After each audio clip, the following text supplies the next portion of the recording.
يا أيها الذين آمنوا كتب عليكم الصيام كما كتب على الذين من قبلكم لعلكم تتقون. السلام علیکم، الحمدللہ والصلاة والسلام علی نبینا محمد۔ حضرت انس بن مالک رضی اللہ تعالیٰ عنہ سے روایت ہے، کہتے ہیں کہ اللہ کے رسول صلی اللہ علیہ وسلم نے فرمایا تسحروا فإن السحور برکہ، متفق علیہ، کہ آپ صلی اللہ علیہ وسلم نے فرمایا کہ سحری کیا کرو لوگو، بے شک سحری اس کے اندر برکت ہے۔ سحور کہتے ہیں جو ہم فجر کی نماز سے پہلے روزہ رکھنے کی نیت سے جو غذا کھاتے ہیں، جو کھانے پینے کی چیز کھاتے ہیں، وہ سحری کہلاتا ہے۔ اس حدیث کے اندر ہمیں رغبت دیا جا رہا ہے یہ کہتے ہوئے کہ سحری کھایا کرو، اس کے اندر برکت ہے، یعنی گویا کہ انسان کو سحری کھانی چاہیے، اس بات کے علم کے ساتھ کہ سحری کوئی واجبی حکم نہیں ہے، بلکہ یہ پورے اجماع کے ساتھ واضح ہے کہ یہ استحباب ہے، مستحب ہے، یعنی کھانا پینا اچھی بات ہے، کیونکہ اللہ کے رسول صلی اللہ علیہ وسلم نے 2 دن تک لگاتار روزہ رکھا، بیچ میں سحری بھی نہیں کیا ہے، ایسا بھی ہوا ہے۔ تو کیونکہ اس دنیا اور آخرت کے لیے جو منفعت کی بات ہے سحری کی برکت کی وجہ سے، اور بلکہ عظیم برکت ہے، اس کو ملحوظ خاطر رکھتے ہوئے اچھا ہے کہ انسان کیا کرے، سحری کھایا کرے، کیونکہ اللہ تعالیٰ کی عبادت کے لیے بندہ مضبوط ہوتا ہے جب سحری کھاتا ہے، اور اللہ تعالیٰ سے مزید سمجھے کہ ایک طرح سے استعانت طلب کرتا ہے کہ اللہ مجھے تو اور قوت عطا کر کہ میں پابندی سے نماز پڑھ سکوں، جماعت سے نماز پڑھ سکوں، وقت سے سو سکوں، وقت سے جاگ سکوں، قرآن کی تلاوت کر سکوں، اور بھوک کا احساس اتنا زیادہ نہ ہو کہ روزی کی وجہ سے کمزور ہو جائے، تھک جائے۔ تو یہ ساری خیر و برکت ہے کہ نہیں ہے؟ اسی طریقے سے آپ دیکھیں مزید روزے کی رغبت آپ کو حاصل ہوگی جب آپ زیادہ پریشان اور مشقت کا حصول نہیں سمجھیں گے تو۔ اور برکت سحور کی جو برکت ہے وہ یہ ہے کہ سنت کی اتباع سب سے بڑی بات ہے، کہ اپنے دل کے اندر یہ نیت حاضر کریں کہ میں اللہ کے رسول صلی اللہ علیہ وسلم کے اس حکم کی تعمیل میں، اس سنت کے تعمیل میں سحری کھا رہا ہوں جس کے بارے میں کہا کہ تسحروا فإن فی السحور برکہ۔ تو آپ گویا کہ اللہ کے رسول صلی اللہ علیہ وسلم کے اس حکم کے پابند ہیں، تو اس سنت کا ایک عظیم اجر اور ثواب ہے۔ اور اسی طریقے سے میرے بھائیوں، انسان اس سحری کی وجہ سے آخری رات میں جاگ بھی لیتا ہے اور ایسے وقت میں دعائیں بھی کر لیتا ہے، جبکہ میں جانتا ہوں بہت سارے لوگ نہیں دعا کرتے، صرف کھانے کی حاجت ہوتی ہے۔ نہیں میرے بھائیوں، جگے تو اسی وقت، سونے کے بعد جاگنے کی جو دعا ہے، اس کے بعد سبحان اللہ، الحمدللہ اور لا الہ الا اللہ وحدہ لا شریک لہ الی آخری بہت ساری تسبیح و تحلیل کریں، کچھ دعائیں کریں، اللہ تعالیٰ سے اپنی عبادت کی قبولیت کی دعائیں کریں، رمضان کی خیر و برکت اپنے اوپر،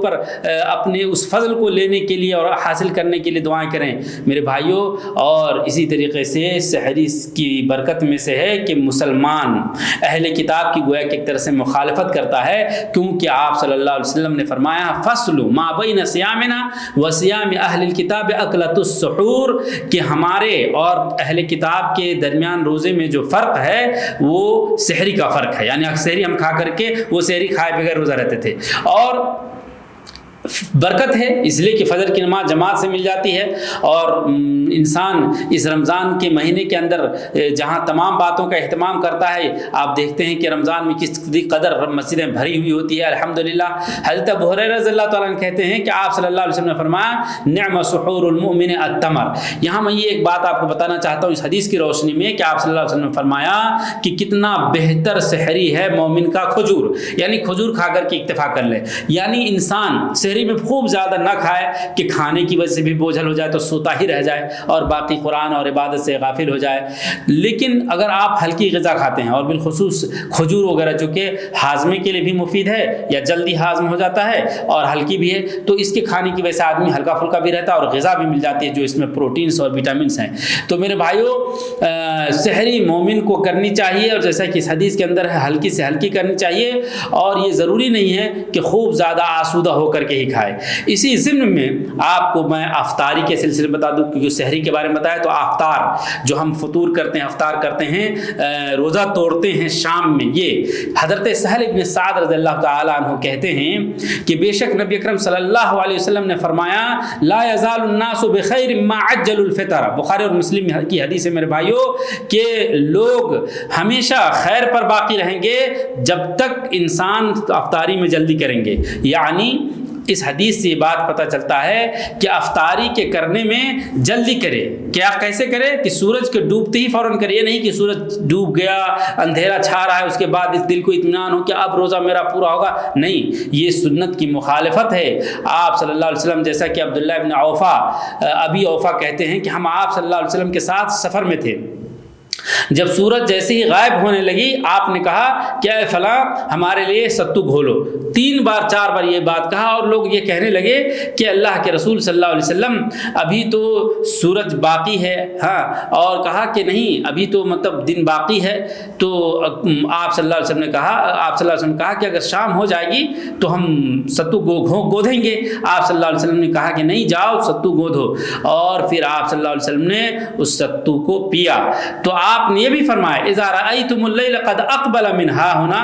افطر الصائم، کہ جب تم دیکھو کہ رات یہاں سے آنے لگی ہے تو صائم کو چاہیے کہ افطاری کر لے۔ یعنی سورج کی لالی باقی رہے ہوگی تو لوگوں نے سوچا ہوگا کہ سورج جیسے ڈوب گیا فوراً افطاری کر لے، اس حدیث سے پتہ چلتا ہے۔ اور ابو درداء رضی اللہ تعالیٰ عنہ کہتے ہیں کہ نبوت کے اخلاق میں سے، واہ کتنی پیاری بات کہا، نبوت کے اخلاق میں سے ہے افطاری جلدی کرنا۔ سورج جیسے ہی ڈوبے، لالی باقی ہے، کوئی بات نہیں ہے، دن کی طرح لگ رہا ہے، صاف ہے، اس سے کوئی مسئلہ نہیں، سورج ڈوبنا شرط ہے، فوراً افطار کرے، تعجیل الافطار۔ اور نبوت کے اخلاق میں سے ہے تاخیر السحور، سحری میں تاخیر کرنا، یعنی فجر کی نماز کے قریب، یہ نہیں کہ بہت پہلے آدھی رات میں کھا لیا۔ اور نبوت کے اخلاق میں سے ہے وضع الیمین علی الشمال فی الصلاۃ، داہنے کو بائیں پر نماز میں رکھنا۔ میرے بھائیوں، حضرت عمرو بن میمون کہتے ہیں،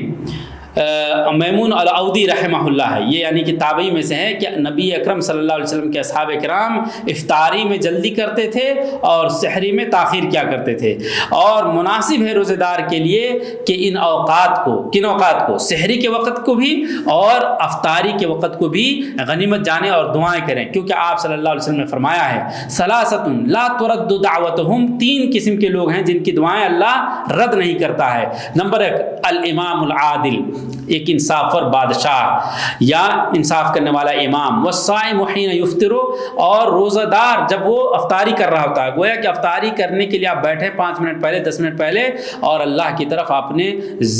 دھیان کو لگائیں اور راغب ہو کر کے اللہ تعالیٰ سے دعا کریں۔ ودعوت المظلوم، اور مظلوم کی دعا بھی رد نہیں کرتا ہے۔ حضرت عبداللہ ابن عمرو ابن عاص کہتے ہیں کہ آپ صلی اللہ علیہ وسلم نے فرمایا ان للصائم عند فطرہ لدعوۃ ما ترد، کہ بے شک روزے دار کے افطاری کے وقت جو دعا ہے وہ کبھی رد نہیں کی جاتی ہے۔ اس لیے میرے بھائیوں، ہم اللہ جل جلالہ سے دعا کرتے ہیں کہ ہمیں سنت مطہرہ پر چلنے کی توفیق عطا فرمائیں، آمین، وصلی اللہ علی نبینا محمد۔